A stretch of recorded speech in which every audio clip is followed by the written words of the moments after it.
यह कक्षा 10 के प्रश्नावली 3.2 जो कि रैखिक समीकरणों को हल करने की प्रतिस्थापन विधि के अंतर्गत आता है, उसका एक प्रश्न है। ये प्रश्नावली 3.2 के पहले का 5वां सवाल है। प्रश्न पहला है,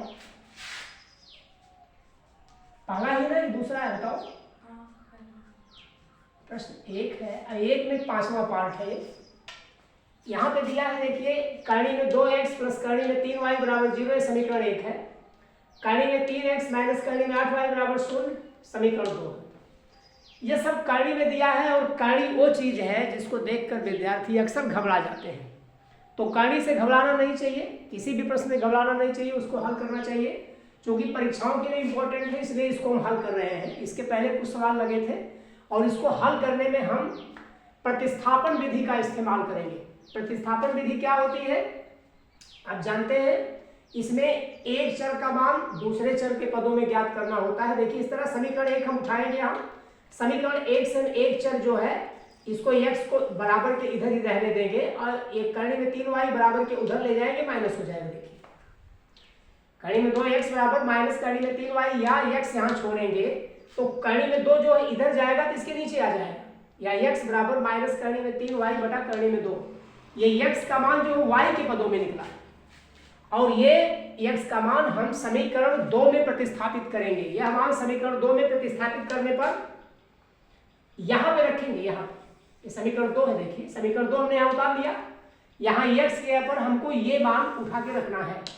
कर्ण में 3 गुणे माइनस कर्ण में 3y बटा कर्ण में 2, हमने x की जगह पे ये पूरा रख दिया और फिर उसके बाद माइनस 8y यहाँ पे लिख दिया बराबर 0। अब इसको हल करेंगे। देखिए, कर्ण में 3 का गुणा कर्ण में 3 से होगा तो कर्ण गायब हो जाएगी, 3 आ जाएगा। ये माइनस 3y आ गया, नीचे कर्ण में 2 है बटा कर्ण में 2 है, माइनस कर्ण में 8y बराबर 0। अब हम क्या करेंगे, ये भिन्न है और ये पूर्णांक है तो हम इसको बटा 1 माने, या देखो कर्ण में 2 का गुणा इससे कर देंगे और सबका बटे कर्ण में 2 हो जाएगा। देखिए, माइनस 3y माइनस कर्ण में 2 गुणे कर्ण में 8 बराबर कर्ण में 16, माइनस कर्ण में 16y सबका बटे कर्ण में 2, ऐसे हल होगा ये। अब बराबर 0। अब हम कर्ण में 2 उस तरफ ले जाएंगे, शून्य से गुणा हो जाएगा, उधर शून्य हो जाएगा। देखिए यहाँ क्या होता है, माइनस 3y यहाँ पे आया है, माइनस कर्ण में 16 बराबर 4 हो जाएगा, यानी 16 का वर्गमूल हम निकाल देंगे, आराम से 4 निकल जाएगा। तो ऊपर आया माइनस 3y माइनस 4y, ये ऊपर आ गया। अब कर्ण में 2 इधर चला गया, शून्य से इसका गुणा हो गया, शून्य हो गया। यानी फाइनली हमको क्या मिला, ये माइनस 3y माइनस 4y बराबर 0।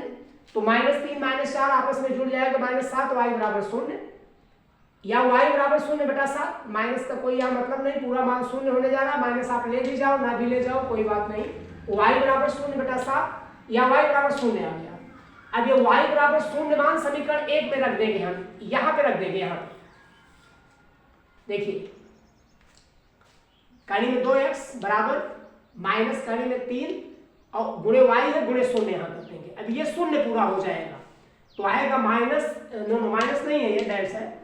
कर्ण में 2x बराबर 0, ये आ गया। कर्ण में यहाँ पे गलत थोड़ा हुआ है, माइनस नहीं है, ये डैश है और यहाँ गलती से माइनस बन गया। कर्ण में 2x बराबर 0 आया, या x बराबर कर्ण में 2 बटा नहीं 0 बटा कर्ण में 2 बराबर 0, यानी यहाँ पर x y के मान दोनों क्या आ गए, 0 आ गए।